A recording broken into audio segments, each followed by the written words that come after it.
Hi and welcome to my channel. I'm so glad that you have stopped by today, and for those of you who are coming back, thank you for joining me today.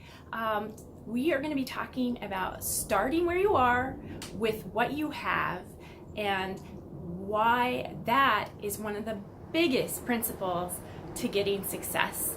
All right, so for those of you who don't know me, my name is Jill Dell. I'm a licensed hypnotherapist out of the Seattle, Washington area, and I help people design their lives that they love one habit at a time. So today we're going to be delving into this topic. It's the number one thing that I see come into my practice that is stopping people from achieving their success, not only just achieving it, but getting started. So if you are interested in this topic and you want to see more topics like this, please go ahead and hit that subscribe button. And also for those of you who are just joining me, if you'd like to learn about some of the other tips that I've been sharing, we have 14 archived videos. You can go ahead and just check back here. Click this link, it'll take you back to the first video in the series. So without further delay, what is it? It is this desire to have all the information, have all of the gadgets before we get started. Yes, it could be called perfectionism or shiny object syndrome.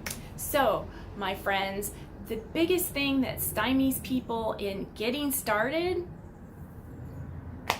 is getting started. They think that they have to have all of the information about everything before they start. And when you have too much information, guess what happens? It makes it harder for us to make a choice. And when we have a hard time making a choice or a decision, we generally don't do anything at all. Yes, it's true. It's like information overload, and so nothing gets done. So my advice to getting over this is simply start where you are with what you have and take action on what you already know.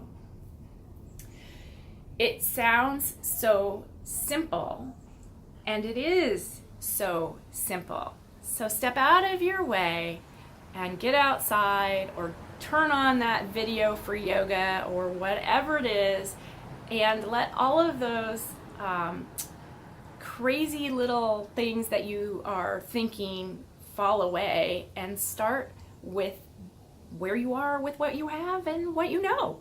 I mean, you could take and look at all of the different sequences of yoga from all of the different instructors out there in YouTube land, and you would be overwhelmed. You wouldn't know where to start. But you know, a good place to start is where you are. What's your activity level at?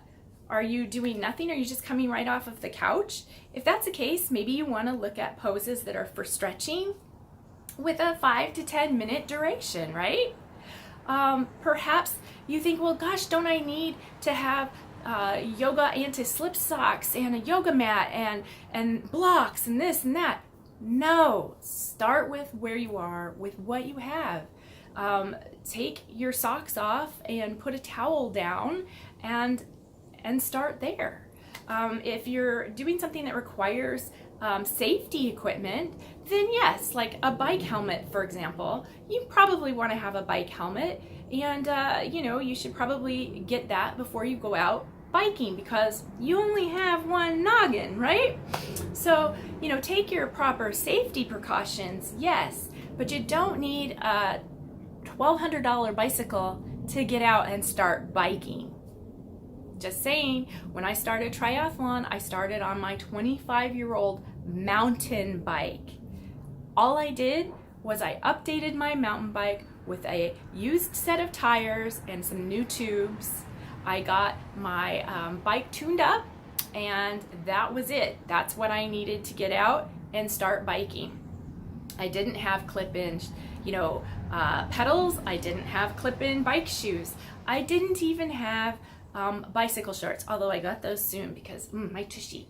But you got to find out what you're comfortable with and where you're at and start today, so that you actually start making those small wins that add up over time, gain momentum to get you to the destination. You don't need all of those things that you see. Buying new things does not bring you the results. What brings you the results is taking action, right? So you can have the best bicycle. You can have all of the yoga things. You can even have those little straps that go up onto the ceiling. But if you're not using them, what's the point? They're just going to get dust and it's not going to matter. So instead of investing your time in all of these shiny new fads or diets or equipment or whatever it is that you think that you have to have, start with what you have, where you are, with what you know today, and build off of it. If you enjoyed these tips, tools, strategies, and motivations, please subscribe to my channel, and I will see you tomorrow with more inspiration. Thanks so much. Bye-bye.